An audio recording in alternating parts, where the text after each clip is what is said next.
Now I will sing for the one I love, a song about his vineyard. My beloved had a vineyard on a rich and fertile hill. He plowed the land, cleared its stones, and planted it with the best vines. In the middle he built a watchtower and carved a winepress in the nearby rocks. Then he waited for a harvest of sweet grapes, but the grapes that grew were bitter. Now you people of Jerusalem and Judah, you judge between me and others. you judge between me and my vineyard, What more could I have done for my vineyard that I have not already done. when I expected sweet grapes? Why did my vineyard give me bitter grapes? Now let me tell you what I will do to my vineyard.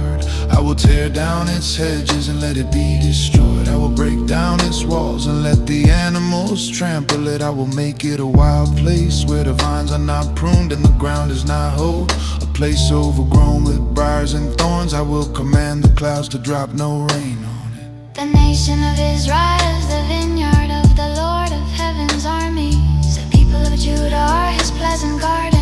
He expected a crop of justice, but instead he found oppression. He expected to find righteousness, but instead he heard cries of violence. What sorrow for you who buy up house after house and field after field until everyone is evicted and you live alone in the land. But I have heard the Lord of heaven's armies swear a solemn oath, many houses will stand deserted, even beautiful mansions will be empty. 10 acres of vineyard will not produce even 6 gallons of wine.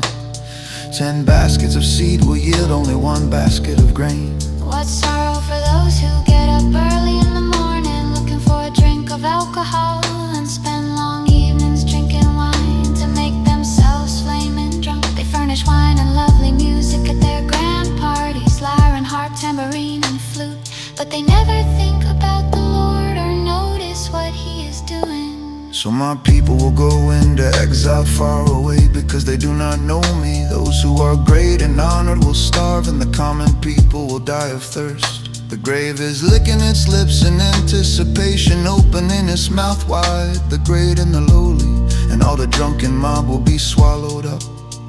Humanity will be destroyed and people brought down. Even the arrogant will lower their eyes in humiliation.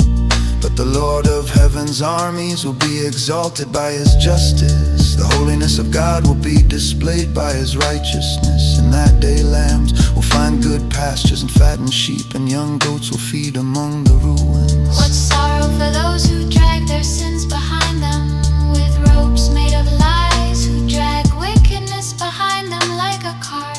They even mock God and say, hurry up and do something, we want to see what you can do. Let the Holy One of Israel carry out his plan, for we want to know what it is. What sorrow for those who say that evil is good and good is evil, that dark is light and light is dark, that bitter is sweet and sweet is bitter. What sorrow for those who are wise in their own eyes and think themselves so clever.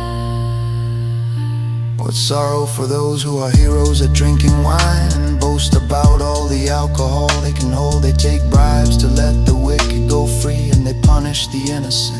Therefore, just as fire licks up stubble and dry grass shrivels in the flame, so their roots will rot and their flowers wither, for they have rejected the law of the Lord of heaven's armies. They have despised the word of the Holy One of Israel. That is why the Lord's anger burns against his people, and why he has raised his fist to crush them. The mountains tremble and the corpses of his people litter the streets like garbage. But even then the Lord's anger is not satisfied, his fist is still poised to strike. He will send a signal to distant nations far away, and whistle to those at the ends of the earth. They will come racing toward Jerusalem. They will not get tired or stumble. They will not stop for rest or sleep. Not a bell be loose, not a sandal strap broken. Their arrows will be sharp and their bows ready for battle. Sparks will fly from their horses' hooves, and the wheels of their chariots will spin like a whirlwind. They will roar like lions, like the strongest of lions. Growling, they will pounce on their victims and carry them off, and no one will be there to rescue them. They will roar over their victims on that day of destruction, like the roaring of the sea of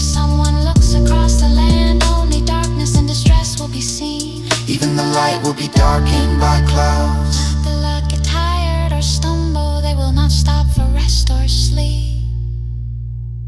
Not a belt will be loose, not a sandal strap broken.